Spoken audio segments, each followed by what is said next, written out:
شاید یہ تاریخ کی سب سے سیاہ رات تھی اور سب سے سرد صبح بھی۔ شہر کے دروازے کھلے اور ایک بادشاہ باہر نکلا جس کے ہاتھ میں شہر کی چابیاں تھیں اور آنکھوں میں آنسو، صدیوں پرانی سلطنت کھو دینے کے آنسو۔ اس نے چابیاں دشمن کے حوالے کر دیں۔ یوں ایک حکومت ختم نہیں ہوئی، ایک پوری تہذیب کا جنازہ اٹھ گیا۔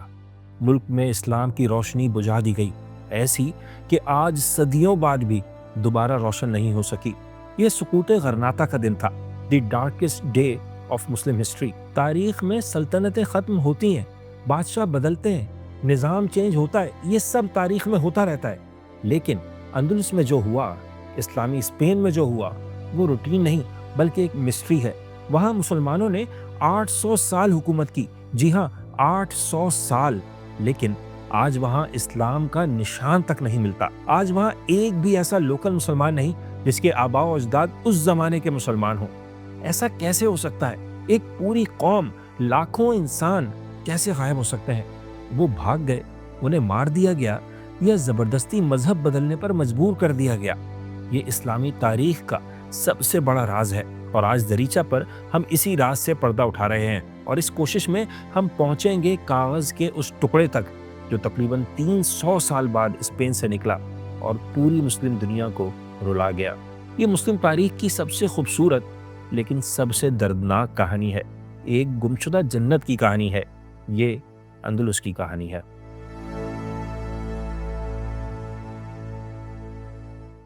اسپین کی کہانی کا انجام کتنا دردناک تھا، اس کا اندازہ ہمیں اس کے شاندار آغاز سے ہوگا۔ یہ سال تھا 711 کا۔ یورپ، جو آج دنیا کے ترقی یافتہ ترین علاقوں میں سے ایک ہے، لیکن اس دور میں یہ اپنی ڈارک ایجز میں تھا۔ یہاں جہالت تھی، وحشی پن تھا، گندگی تھی، اور ہاں، ایک دوسرے سے جنگیں بھی بہت تھیں۔ اس اندھیرے میں موجودہ اسپین کے دروازے پر ایک اجنبی آیا، ایک نوجوان کمانڈر، نام تھا طارق بن زیاد۔ وہ افریقہ کے ساحل سے صرف 12,000 کے لشکر کے ساتھ سمندر پار کر کے اسپین کے ساحل پر پہنچا۔ اب سامنے کیا تھا؟ ایک انجان سرزمین، اور وہاں پر گوتھک بادشاہ روڈرک کی تقریباً 1,00,000 فوج۔ ہو سکتا ہے فوج کم ہو، کیونکہ یہ تو آپ جانتے ہی ہیں کہ تاریخ جیتنے والا لکھتا ہے، تو اپنی تاریخ کو زیادہ شاندار دکھانے کے لیے ہمیشہ دونوں فوجوں میں بہت بڑا فرق دکھایا جاتا ہے۔ لیکن ایک بات تو طے ہے کہ روڈرک کی آرمی ہوم گراؤنڈ پر تھی، اور ہوم کراؤڈ بھی اسی کے ساتھ تھا۔ طارق بن زیاد کو اس بات کا اچھی طرح اندازہ تھا، اس لیے انہوں نے وہ فیصلہ کیا جو تاریخ میں شاید ہی کسی نے کیا ہو۔ اب حقیقت کا اس سے تعلق ہے یا نہیں، لیکن کہا جاتا ہے کہ انہوں نے حکم دیا کہ جن کشتیوں سے ہم ساحل پر آئے ہیں انہیں آگ لگا دی جائے۔ سپاہیوں کی آنکھوں میں حیرت تھی کہ اگر کشتیاں جل گئیں تو واپس کیسے جائیں گے۔ یہاں طارق نے اپنی وہ مشہور تقریر کی جو آج بھی عربی ادب کا ایک شاہکار سمجھی جاتی ہے۔ اے لوگو، بھاگنے کا راستہ اب کہاں ہے؟ تمہارے پیچھے سمندر ہے اور آگے دشمن۔ اب راستے صرف 2 ہیں، یا تو فتح یا پھر شہادت۔ طارق بن زیاد نے سمجھے اپنے سپاہیوں کو کارنر ٹائگرز بنا دیا، اور یہ بات تو آپ بھی جانتے ہیں کہ جب شیر دیوار سے لگ جاتا ہے تو اس کی طاقت 10 گنا بڑھ جاتی ہے۔ تو اس دن 12,000 مسلمانوں نے اپنے سے کئی گنا بڑی فوج کو کاٹ کر رکھ دیا، اس طرح کہ بادشاہ روڈرک تک مارا گیا، اور اس کے ساتھ ہی اسپین کا دروازہ کھل گیا۔ یہ صرف ایک کامیابی نہیں تھی، اسے ہم یورپ کی ہسٹری کا ٹرننگ پوائنٹ بھی کہہ سکتے ہیں، کیونکہ طارق بن زیاد اپنے ساتھ صرف تلوار نہیں لائے تھے، علم، تہذیب اور اسلام کی روشنی بھی لائے تھے، اور اگلے چند ہی سالوں میں مسلمانوں کے قدم اسپین کے انتہائی شمالی علاقوں بلکہ فرانس تک جا پہنچے، اور ایک مرتبہ سیٹل ہونے کے بعد اس سرزمین کا نام انہوں نے رکھا الاندلس، جہاں کے ایک شہر نے تو اپنی رونق میں، شان و شوکت میں اور تعمیر میں بغداد اور دمشق کو بھی پیچھے چھوڑ دیا۔ ایک ایسا شہر جسے لوگ دی آرنامنٹ آف دی ورلڈ یعنی دنیا کا زیور کہتے تھے، نام تھا قرطبہ۔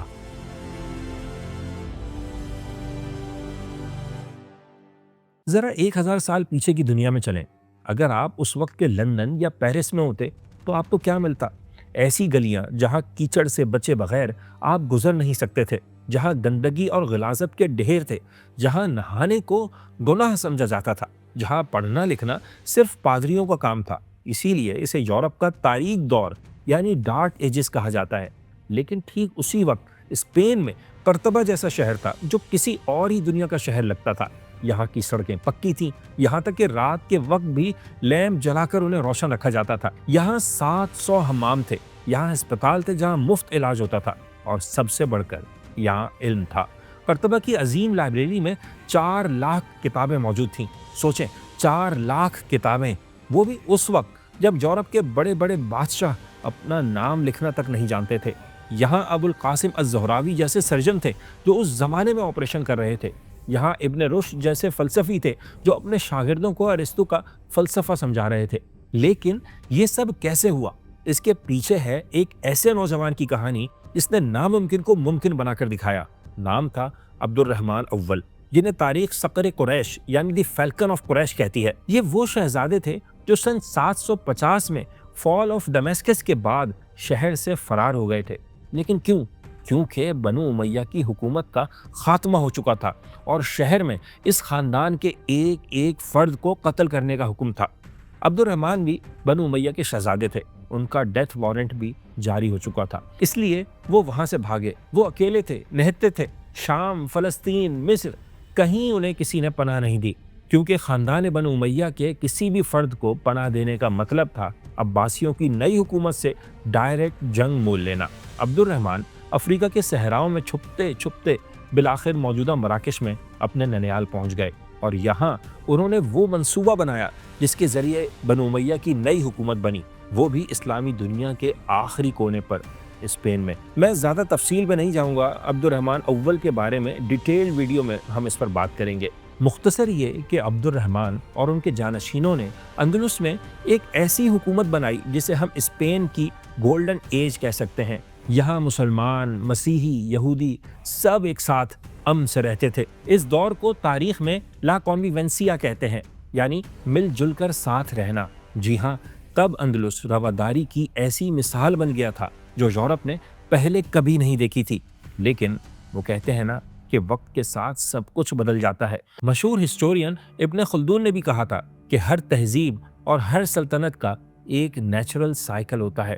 ایک نسل عظیم جدوجہد سے گزرتی ہے، کچھ حاصل کرتی ہے، تاریخ میں اپنا مقام بناتی ہے، لیکن اگلی نسل عیاشی میں پڑ جاتی ہے، محنت چھوڑ دیتی ہے، ان کا اتحاد ختم ہو جاتا ہے، اور اس کے بعد آنے والی نسلوں میں زوال کو کوئی نہیں روک سکتا۔ اور کیونکہ آج کی ویڈیو کا موضوع سقوط غرناطہ ہے، اس لیے میں عروج کے پورے دور کو اسکپ کر کے سیدھا اسی موضوع پر آتا ہوں۔ یہ کہ قرطبہ سے جو روشنی پوری دنیا کو روشن کر رہی تھی، اسے کس نے بجھایا؟ کسی طوفان نے نہیں، آندھی نے نہیں، بلکہ خود مسلمانوں نے۔ ایک ایسا زمانہ آیا کہ اندلس کی ریاست ٹکڑے ٹکڑے ہو گئی، اور ہر بادشاہ اپنے 1.5 اینٹ کے محل میں عیاشیوں کے نئے ورلڈ ریکارڈ بنا رہا تھا۔ انہیں کہا جاتا ہے ملوک الطوائف، انگریزی میں کہیں تو دی پارٹی کنگز۔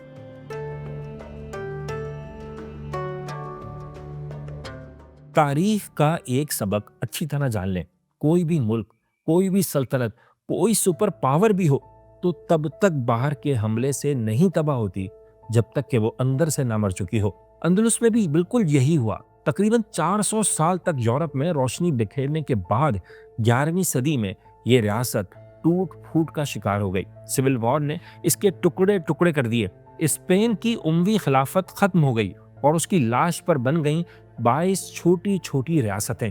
اسپین اتنا بڑا ملک تو نہیں تھا کہ اس پر 22 ریاستیں اور 22 بادشاہ چلتے، سمجھے؟ اب ہر شہر کا اپنا بادشاہ تھا۔ غرناطہ کا الگ بادشاہ، اشبیلیا کا الگ، تولیتولا یعنی ٹولیڈو کا الگ، اور ویلنسیا کا الگ۔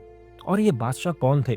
کوئی مجاہد نہیں، بلکہ ایک سے بڑھ کر ایک عیاش بندہ۔ اسی لیے اسپین کی تاریخ کے اس دور کو ملوک الطوائف یعنی دی پارٹی کنگز کا دور کہا جاتا ہے۔ یہ بادشاہ اپنے محلوں میں بیٹھتے، شراب کے جام ٹکراتے، شاعری سنتے، بلکہ باتیں بھی شاعری میں کرتے۔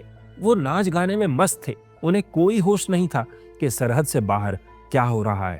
ان کے خیال میں حکومت کا مطلب خدمت نہیں، عیش ہے، اور اصل ٹریجڈی یہ بھی نہیں تھی کہ وہ بٹ گئے، ٹوٹ گئے یا عیاشیاں کر رہے تھے۔ اصل المیہ یہ تھا کہ وہ ایک دوسرے کے خون کے بھی پیاسے ہو گئے، اور اس پیاس کو بجھانے کے لیے انہوں نے وہ کچھ بھی کیا جسے تاریخ کبھی معاف نہیں کرے گی۔ ذرا اس منظر کو دیکھیں اور اندازہ کریں کہ سن 1079 کی بیٹل آف کیبرا ہے۔ ایک طرف اشبیلیا کی ریاست ہے اور دوسری طرف غرناطہ کی۔ دونوں ایک دوسرے کے خلاف کھڑی ہیں اور دونوں کے ساتھ ان کے مسیحی اتحادی ہیں۔ جی ہاں، ان کے پاس فوج کم پڑتی تھی تو وہ شمال کے مسیحی بادشاہوں سے مدد مانگتے تھے، کہتے کہ مجھے فلاں ریاست کو ہرانا ہے، آپ مجھے فوج دیں، میں آپ کو بدلے میں سونا دوں گا۔ اسے کہتے تھے پاریا یعنی خراج، تاریخ کا سب سے گھٹیا سودا۔ اندلس کا سارا سونا، مسلمانوں کی صدیوں کی محنت کی کمائی، اس طرح آہستہ آہستہ کرسچن کنگڈمز کے خزانوں میں جاتی رہی۔ وہ مسیحی بادشاہ بھی ان بیوقوف مسلمان حکمرانوں پر ہنستے تھے۔ کاسٹیل کا بادشاہ الفانسو ششم کہتا تھا، یہ مسلمان میرے لیے گولڈ مائن ہے، میں انہیں آپس میں لڑاؤں گا، ان کا پیسہ لوں گا اور پھر ان کے کمزور ہونے کا انتظار کروں گا۔ یہ ایک سیلف ڈسٹرکٹیو لوپ تھا۔ مسلمانوں کا خون بہا رہے تھے اور اس کے لیے مسیحیوں کو پیسے دے رہے تھے۔ جی ہاں، وہ اپنے ہی قاتل پال رہے تھے، سمجھ رہے تھے کہ وہ پالیٹکس کر رہے ہیں، سیاست کی چال چل رہے ہیں، لیکن حقیقت یہ ہے کہ وہ خود اپنی قبر کھود رہے تھے۔ اور پھر وہ دن آ ہی گیا جس کا ڈر تھا۔ سن 1085 میں اسپین میں بنو امیہ کی خلافت ختم ہونے کے تقریباً 50 سال بعد جب الفانسو نے دیکھا کہ مسلمان تو اب کھوکھلے ہو چکے ہیں، تو اس نے اپنی فوج اٹھائی اور مسلمانوں کے سب سے اہم، سب سے مضبوط اور سب سے خوبصورت شہر ٹولیڈو کا محاصرہ کر لیا۔ اب کوئی مدد کو آنے والا نہیں تھا، ہر کوئی اپنی کرسی بچانے میں لگا ہوا تھا، اور یوں بغیر کسی بڑی جنگ کے فال آف ٹولیڈو ہو گیا۔ مسجدیں گرجا گھروں میں بدل گئیں، لائبریریاں جاہلوں کے قبضے میں چلی گئیں۔ یہ واقعہ سمجھیں اندلس کے تابوت میں پہلی کیل تھی۔ یہ صرف ایک شہر کا دشمن کے ہاتھ میں جانا نہیں تھا، یہ اندلس کی ڈیفینسو شیلڈ کا ٹوٹنا تھا۔ اب راستہ کھل چکا تھا اور مسیحی فوجیں قرطبہ اور اشبیلیہ کے دروازے پر پہنچ رہی تھیں۔ پارٹی کنگز کو اپنی موت صاف نظر آنے لگی، ان کی عیش و عشرت کی محفلیں سوگ میں بدل گئیں۔ اب انہیں سمجھ آ گیا کہ وہ کیا کر رہے تھے۔ انہوں نے اپنے محافظ خود ہی ختم کر دیے تھے۔ یہاں ان کے پاس صرف ایک راستہ تھا، سمندر پار سے افریقہ میں موجود نئی طاقت کو مدد کے لیے بلایا۔ یہ تھے المورابٹس، جنہیں ہم مرابطون کہتے ہیں۔ یہ صحرائی لوگ تھے، سخت جان مجاہدین، جن کے لیڈر تھے یوسف بن تاشفین، ایک بوڑھے لیکن بہادر لیڈر جو محلوں میں نہیں خیموں میں رہتے تھے۔ اور اندلس کے یہ پارٹی کنگز گھبرا رہے تھے کہ اگر یوسف کو بلا لیا اور انہوں نے کرسچن آرمی کو ہرا بھی دیا تو وہ ہماری بادشاہت بھی چھین لیں گے۔ لیکن یہ زندگی اور موت کا فیصلہ تھا، انہیں کسی ایک چیز کو چننا تھا، انہیں فیصلہ کرنا تھا۔ اور اشبیلیہ کے بادشاہ معتمد نے کہا کہ کاسیل میں سور چرانے سے بہتر ہے میں افریقہ میں یوسف بن تاشفین کے اونٹ چرا لوں۔ یہ ایک جملہ ان کی بے بسی اور ان کے آخری فیصلے کو ظاہر کرتا ہے۔ اور پھر فیصلہ ہو گیا، انہوں نے یوسف بن تاشفین کو مدد کے لیے بلا لیا۔ پھر 1086 میں ہوئی دی بیٹل آف زلاقہ، یورپ کی تاریخ کی ایک فیصلہ کن جنگ۔ ایک طرف the king of Leone Alphonso ششم کی بھاری بھرکم فوج تھی، جن کے ساتھ کاسٹیل اور ایراگون کی ریاستیں بھی ملی ہوئی تھیں، تو دوسری طرف یوسف بن تاشفین کے ہلکے پھلکے لیکن تیز رفتار صحرائی جنگجو تھے، جن کے ساتھ یہ سب پارٹی کنگز بھی تھے۔ الفانسو کو اپنی طاقت پر بڑا غرور تھا، اتنا کہ اس نے یوسف کو خط لکھا کہ تم سمندر پار کر کے آئے ہو، تھک گئے ہوگے، اس لیے میں تمہیں آرام کا موقع دیتا ہوں۔ یوسف نے اس کا جواب میدان جنگ میں دیا۔ انہوں نے اپنی فوج کو 3 حصوں میں تقسیم کیا اور الفانسو کو چاروں طرف سے گھیر لیا۔ مسلمانوں نے ایسی جنگ لڑی کہ الفانسو اپنی جان بچا کر بڑی مشکل سے بھاگا، اس کے صرف 500 سپاہی زندہ بچے۔ یہ بہت بڑی کامیابی تھی، اندلس بچ گیا، مسلمانوں کی سانس میں سانس آئی، اللہ نے انہیں اپنی حرکتیں سدھارنے کا موقع دیا۔ لیکن آپ کیا سمجھ رہے ہیں، انہوں نے سبق سیکھ لیا ہوگا؟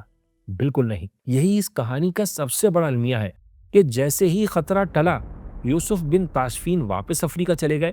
یہ ملوک الطوائف دوبارہ اپنی اسی پرانی لائن پر آ گئے، وہی عیاشیاں، وہی سازشیں، اور ہاں، وہی کرسچن کنگڈمز کے ساتھ خفیہ معاہدے۔ انہوں نے اتنی مشکل سے ملنے والی سیکنڈ لائف کو بھی ضائع کر دیا۔ وہ بھول گئے کہ یوسف بن تاشفین بار بار نہیں آئے گا، اور وہ یہ بھی بھول گئے کہ دشمن صرف زخمی ہوا ہے، مرا نہیں ہے۔ ایسا زوال کسی دشمن کی وجہ سے نہیں آتا، یہ زوال اندر سے آتا ہے۔ یہ کینسر تھا جو مسلمانوں کے اندر پھیل چکا تھا، فرقہ واریت، خود غرضی اور چھوٹے اور شارٹ ٹرم فائدوں کے لیے پوری امت کا سودا کرنا۔ اور جب یہ کینسر پوری طرح پھیل گیا تو دنیا میں کوئی یوسف بن تاشفین بھی نہیں تھا جو انہیں بچاتا۔ ایک ایک کر کے ہر ریاست کرسچن کنگڈمز کے بڑھتے ہوئے قدموں تلے ختم ہوتی گئی۔ اب صرف ایک ہی انجام باقی رہ گیا تھا، سقوط غرناطہ۔ لیکن ایک منٹ، اس چیپٹر میں ہم نے جو کچھ اب تک دیکھا اور سنا ہے، ایسا لگتا ہے کہ یہ کہیں اور بھی ہو چکا ہے۔ جی ہاں، یہ کہانی ہندوستان میں بھی دہرائی گئی تھی، لیکن رزلٹ اتنا مختلف کیوں نکلا؟ ہندوستان میں اسلام کیسے بچ گیا اور اندلس میں مٹ کیسے گیا؟ یہ وہ مسٹری ہے جسے حل کیے بغیر ہم فال آف گرناڈا کو سمجھ نہیں سکتے۔ آئیں پہلے اس مسٹری پر بات کرتے ہیں۔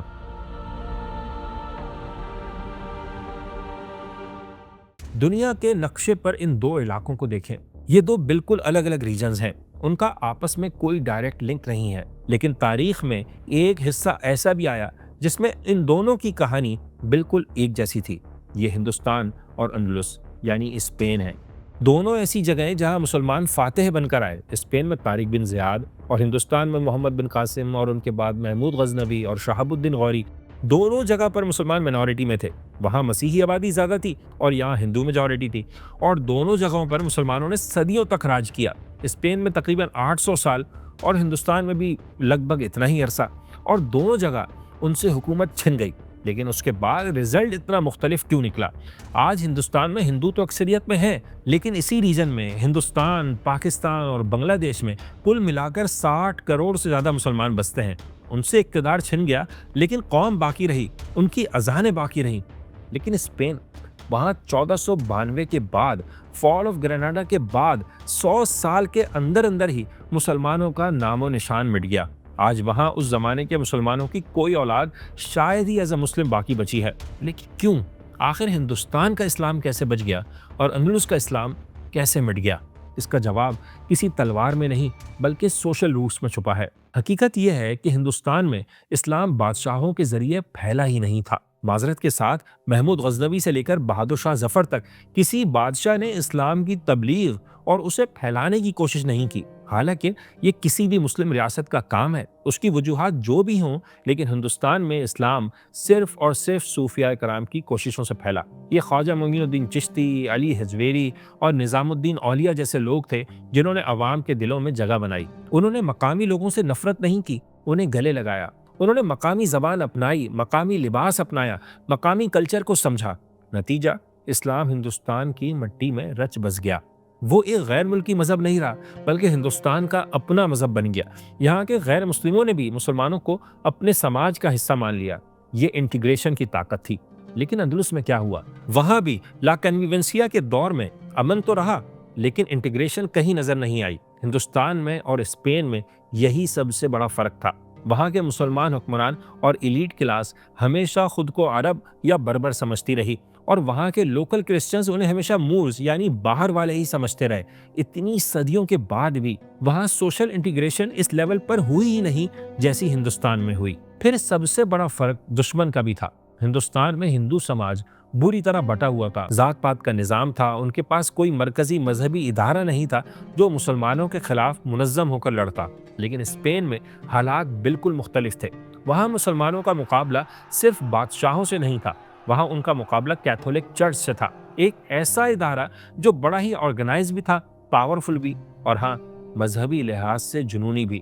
چرچ نے لوکل لوگوں کے دماغ میں یہ بات بٹھا دی تھی کہ مسلمان قابض ہیں، انہیں اسپین سے نکالنا بہت ضروری ہے۔ اس لیے انہوں نے اس جنگ کا آغاز کیا جو کوئی سیاسی جنگ نہیں تھی، مذہبی بلکہ ایتھنک کلینزنگ تھی۔ ہندوستان میں جب مغل کمزور ہوئے تو انگریز آئے۔ انگریزوں کو زمین چاہیے تھی، انہیں مذہب سے کچھ لینا دینا نہیں تھا، اس لیے انہوں نے مسلمانوں کو زندہ رہنے دیا۔ لیکن اسپین میں جب مسلمان حکومتیں کمزور ہوئیں تو ان کا مقابلہ ایسے دشمنوں سے تھا جن کا نعرہ تھا ایک بادشاہ، ایک ریاست، ایک مذہب۔ وہاں دوسرے کے لیے کوئی جگہ ہی نہیں تھی۔ یہ ہے وہ فرق۔ ہندوستان میں اسلام درخت بن چکا تھا جس کی جڑیں زمین میں بہت گہری تھیں، اس لیے بڑے سے بڑا طوفان بھی اسے گرا نہیں سکا۔ لیکن اندلس میں شاید اسلام ایک خوبصورت گملے میں موجود ایک نفیس پودے کی طرح تھا جس کی جڑیں گملے سے باہر نہیں تھیں، اس لیے جب طوفان آیا تو گملہ ٹوٹ گیا اور پودا مر گیا۔ یہ تاریخ کا وہ سبق ہے جو ہمیں بتاتا ہے کہ صرف قلعے اور فوجیں قوموں کو نہیں بچاتی، قومیں تب بچتی ہیں جب وہ اس زمین اور اس کے لوگوں کے دلوں میں جگہ بناتی ہیں۔ تو جب اندلس میں جڑیں کمزور ہو گئیں، تنے کو دیمک کھا گئی، تو صرف آخری دھکے کی ضرورت رہ گئی تھی، اور وہ دھکا 1491 میں لگا۔ غرناطہ کا محاصرہ شروع ہو گیا، آخری چراغ بجھنے والا تھا۔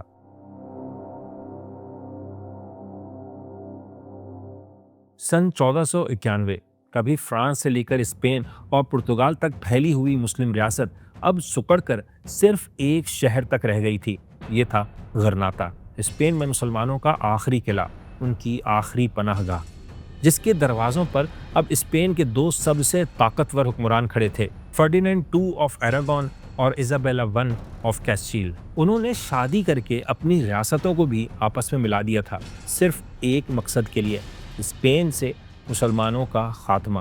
شہر کا محاصرہ کر لیا گیا، مہینے گزر گئے، شہر کے اندر اناج ختم ہو گیا، لوگ گھوڑے اور کتے کھانے پر مجبور ہو گئے، بچے بھوک سے رو رہے تھے، مائیں تڑپ رہی تھیں۔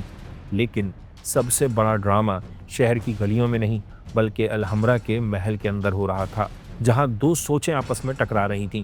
ایک طرف تھا سلطان ابو عبداللہ، ایک کمزور، ڈرا ہوا اور شاید خود کو حقیقت پسند سمجھنے والا بادشاہ۔ وہ کہہ رہا تھا، ہمارے پاس اب لڑنے کی طاقت نہیں، اگر ہم نے ہتھیار نہیں ڈالے تو یہ مسیح فوج پورے شہر کو ذبح کر دے گی، اس لیے ہمیں صلح کر لینی چاہیے۔ لیکن دوسری طرف ایک آواز تھی، ایک ایسی گرجدار آواز جس نے دربار کی دیواریں ہلا دیں۔ یہ تھے موسیٰ بن ابی غسان، غرناطہ کے سپہ سالار، جن کی رگوں میں شاید طارق بن زیاد کا خون دوڑ رہا تھا۔ انہوں نے سلطان اور وزیروں کو دیکھا اور کہا، اپنے آپ کو دھوکہ مت دو، دشمن ہم سے کیا گیا کوئی وعدہ پورا نہیں کرے گا۔ اس وقت ہمارے لیے جو سب سے کم خوفناک چیز ہے وہ موت ہے۔ میں تو اس دن سے ڈر رہا ہوں جب ہمارے بچوں کو زبردستی مسیحی بنا لیا جائے، جب ہماری مسجدوں میں گھنٹے بجیں اور ہماری ماؤں بہنوں کی تذلیل ہو۔ اور پھر گرجدار آواز میں کہا، میرے لیے قبر بہتر جگہ ہے بجائے اس کے کہ میں مسلمانوں کو ذلیل ہوتا ہوا دیکھوں۔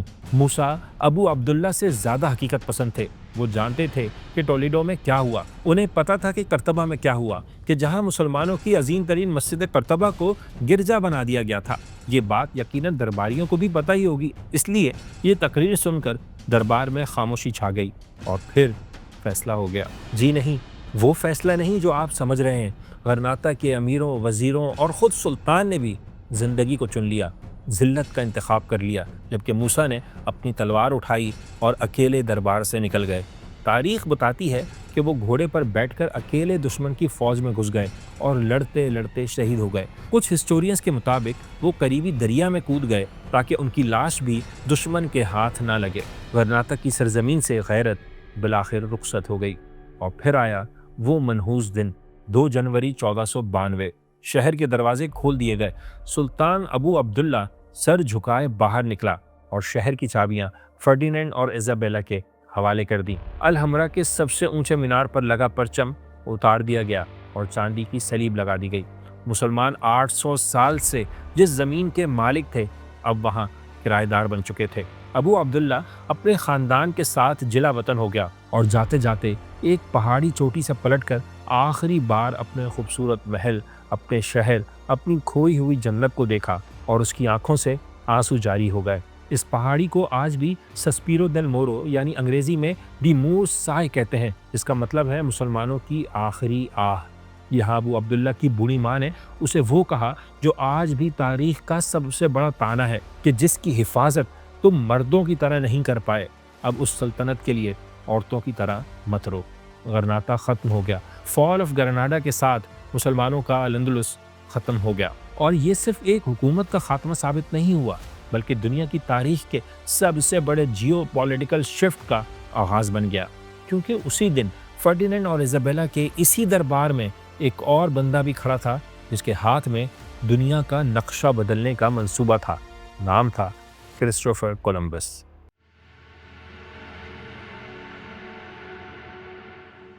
جنوری 1492 میں سقوط غرناطہ ہو گیا، اور اسی مہینے میں الحمرا کے اسی محل میں ایک ایسی ڈیل بھی سائن ہوئی جس نے دنیا کو ہمیشہ کے لیے بدل دیا۔ بادشاہ اور ملکہ کے سامنے ایک اٹالین ملاح کھڑا تھا، کرسٹوفر کولمبس۔ وہ سالوں سے یورپ کے ہر بادشاہ کے پاس جا رہا تھا اور بھیک مانگ رہا تھا کہ مجھے 3 جہاز دے دو، میں مغرب سے ہو کر ہندوستان کا راستہ ڈھونڈ لوں گا، لیکن ہر بادشاہ نے اسے منع کر دیا۔ کسی کے پاس اتنا فالتو پیسہ نہیں تھا کہ وہ ایک دیوانے کے خواب پر لگا دے۔ اسپین نے بھی اسے 6 سال تک انتظار کروایا تھا، کیونکہ ان کا سارا پیسہ غرناطہ کو ختم کرنے میں لگ رہا تھا۔ لیکن اب جب کہ غرناطہ فتح ہو چکا تھا، ان کے سب سے بڑے دشمن مسلمان ان کی سرزمین سے جا چکے تھے، اب ملکہ ایزابیلا خوش بھی تھی اور امیر بھی۔ اس نے کولمبس کی طرف دیکھا اور کہا، میں تمہارا سفر اسپانسر کرتی ہوں۔ ذرا اس کنیکشن کو سمجھیں۔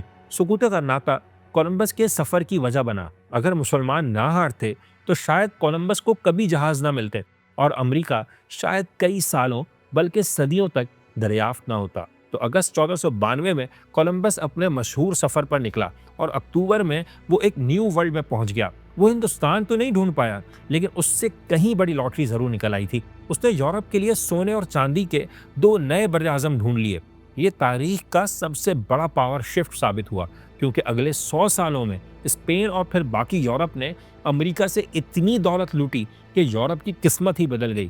یہی یورپ کے انڈسٹریل ریولوشن کا فیول بنی اور اسی دولت نے انہیں وہ پاور دی جس سے انہوں نے پوری دنیا کو، یہاں تک کہ مسلم ورلڈ کو بھی، اپنا غلام بنا لیا۔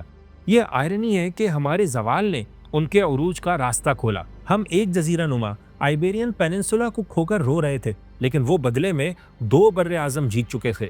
طاقت کا توازن جو ہزاروں سال سے مشرق کے حق میں تھا، وہ مغرب کی طرف جھک گیا۔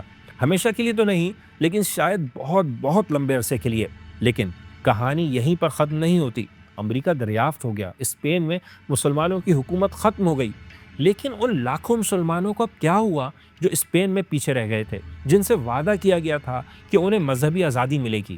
ان کے ساتھ جو ہوا وہ سیکنڈ ورلڈ وار سے صدیوں پہلے ہونے والا شاید ہسٹری کا پہلا ہولوکاسٹ تھا۔ اور اسی ظلم کی راکھ سے ایک ایسا کاغذ کا ٹکڑا بھی برآمد ہوا جس نے پوری اسلامی دنیا کو رلا دیا۔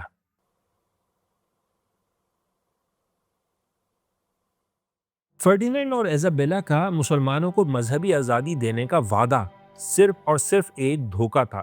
معاہدہ یہ کیا گیا تھا کہ مسلمانوں کو نہ صرف اپنی جائیداد، املاک اور آمدنی کی ضمانت دی جا رہی ہے، بلکہ وہ شمالی افریقہ بھی جا سکتے ہیں، اور اگر وہ واپس آ کر دوبارہ اسپین میں بسنا چاہیں تو بھی انہیں اجازت ہوگی۔ نہ مسلمانوں سے مسجدیں چھینی جائیں گی، نہ مینار، نہ مؤذن، اور ان کے مذہبی اداروں اور وقف میں مداخلت نہیں کی جائے گی۔ لیکن یہ سب جھوٹ تھا۔ حالات پہلے دن سے بگڑتے چلے گئے، یہاں تک کہ 1499 میں غرناطہ کے مرکزی چوک پر ایک بڑا الاؤ روشن کیا گیا اور اس میں لکڑیاں نہیں، کتابیں پھینکی گئیں۔ مسلمانوں کی لاکھوں کتابیں، قرآن، حدیث، سائنس، فلسفہ، سب کچھ جلا کر راکھ کر دیا گیا۔ یہ صرف کاغذ نہیں تھے، ایک قوم کا سرمایہ جل رہا تھا۔ اور پھر 1502 میں ایک شاہی فرمان بھی جاری ہو گیا۔ بچ جانے والے مسلمانوں کو حکم دیا گیا کہ یا تو مسیحی بن جاؤ یا یہ ملک چھوڑ دو، ورنہ مرنے کے لیے تیار ہو جاؤ۔ لاکھوں مسلمان بھاگ گئے، لیکن جو غریب تھے، جو بھاگ نہیں سکتے تھے، انہیں زبردستی کرسچن بنا دیا گیا۔ اور اپنا سب کچھ چھوڑ کر بھی ان کنورٹس کو کچھ نہیں ملا۔ ان کا نام بھی سمجھیں ایک گالی تھا، موریسکوس، یعنی لٹل موز، مطلب چھوٹے مسلمان۔ ان پر پابندی لگا دی گئی کہ وہ مسلمانوں جیسا لباس نہیں پہنیں گے، جانور حلال کر کے نہیں کھائیں گے، اور ہاں، حمام بھی نہیں بنائیں گے۔ اور اس پر عمل درآمد کے لیے بنایا گیا ایک ادارہ، tribunal of the holy office of the inquisition. یہ انسانی تاریخ میں بنائے گئے خطرناک ترین اداروں میں سے ایک تھا۔ سمجھیں، جاسوسوں کا پورا ایک نیٹ ورک تھا۔ اگر کوئی شخص جمعے کے دن نہاتا پکڑا جاتا تو اسے شک کی بنیاد پر اٹھا لیا جاتا کہ یہ دل میں مسلمان تو نہیں، کیونکہ نہانا تو مسلمانوں کی نشانی ہے۔ عربی بولنا اور بچوں کے عربی نام رکھنا تو سمجھیں کھلی سزائے موت تھی۔ جو لوگ پکڑے جاتے، جن پر مسلمان ہونے کا جرم ثابت ہو جاتا، انہیں زندہ جلا دیا جاتا یا پھر ہڈیاں توڑ کر، اذیت دے کر موت کے گھاٹ اتار دیا جاتا۔ اس خوف سے مسلمانوں نے ایک ڈبل لائف گزارنا شروع کر دی۔ وہ باہر تو مسیحی بن کر رہتے، لیکن گھر کے تہخانوں میں رات کے اندھیروں میں چھپ چھپ کر اللہ کو یاد کرتے۔ یہ خوف، یہ دہشت چند سال نہیں، کچھ دہائیاں نہیں، بلکہ تقریباً 1 صدی تک چلا۔ درمیان میں موریسکوس نے کچھ بغاوتیں بھی کی جنہیں بری طرح کچل دیا گیا، اور پھر 1609 میں ان آخری بچے کچے لوگوں کو بھی اسپین سے نکال دیا گیا۔ تقریباً 3 لاکھ ایسے لوگ جن کی 3 یا 4 نسلوں نے کرسچنز بن کر زندگی گزاری تھی، انہیں ہمیشہ کے لیے وطن چھوڑنا پڑا۔ اسپین سے اسلام کی آخری نشانی بھی سمجھیں ختم ہو گئی۔ بظاہر تو ایسا ہی لگ رہا تھا، لیکن وہ کہتے ہیں نا کہ عشق کبھی نہیں مٹتا۔ سن 1884 میں یعنی سقوط غرناطہ کے تقریباً 400 سال بعد اسپین کے ایک چھوٹے سے گاؤں المناسید میں ایک پرانے گھر کی مرمت ہو رہی تھی۔ مزدوروں نے ایک دیوار توڑی تو اس کے اندر سے ایک خفیہ خانہ نکلا جس کے اندر ہاتھ سے لکھے ہوئے قرآن مجید کے مختلف نسخے تھے اور ساتھ ہی وہ کاغذ کا ٹکڑا بھی تھا جس نے سب کو حیران کر دیا۔ یہ اسپانوی زبان میں تھا لیکن رسم الخط عربی تھا جسے الحامیادو کہتے ہیں۔ یہ وہ زبان تھی جو موریسکوس چھپ چھپ کر استعمال کرتے تھے۔ اور اس کاغذ پر کیا لکھا تھا؟ کوئی جائیداد کا حساب کتاب نہیں، کسی خزانے کا پتہ نہیں، بلکہ اس پر ایک نعت لکھی تھی۔ ذرا سوچیں اس نعت کو لکھنے والے کا عالم کیا ہوگا۔ کاغذ کا یہ ٹکڑا کم از کم 17ویں صدی کا تھا، یعنی سقوط غرناطہ کے 150 سال بعد۔ اس دوران کئی نسلیں گزر چکی ہوں گی، مسجدیں کب کی گرجا بن چکی اور عربی زبان پر سخت پابندی تھی، لیکن تب بھی ایسے ماں باپ تھے جو چھپ چھپ کر اپنے بچوں کو بتاتے ہوں گے کہ ہمارا نبی کون ہے۔ وہ کون سی ماں ہوگی جس نے انکویزیشن کی تلوار کے سائے میں اپنے بچے کے دل میں نبی کریم صلی اللہ علیہ وسلم کی محبت کی شمع جلائی ہوگی؟ وہ کون سا باپ ہوگا جس نے مرتے وقت وصیت کی ہوگی کہ بیٹا زندگی میں کبھی کلمہ مت بھولنا؟ یہ کاغذ کا ٹکڑا نہیں تھا، یہ اس بات کا ثبوت تھا کہ آپ جسموں کو تو غلام بنا سکتے ہیں، انہیں جلا سکتے ہیں، لیکن دل میں بسی ہوئی محبت کو کبھی نہیں مٹا سکتے۔ حضور نبی کریم حضرت محمد صلی اللہ علیہ وسلم کی محبت کو دنیا کی کوئی آگ، کوئی انکویزیشن مسلمانوں کے دلوں سے مٹا نہیں سکتی۔ اسپین کے مسلمان ختم ہو گئے لیکن ان کی آخری سسکی آج بھی اس نعت کی صورت میں زندہ ہے۔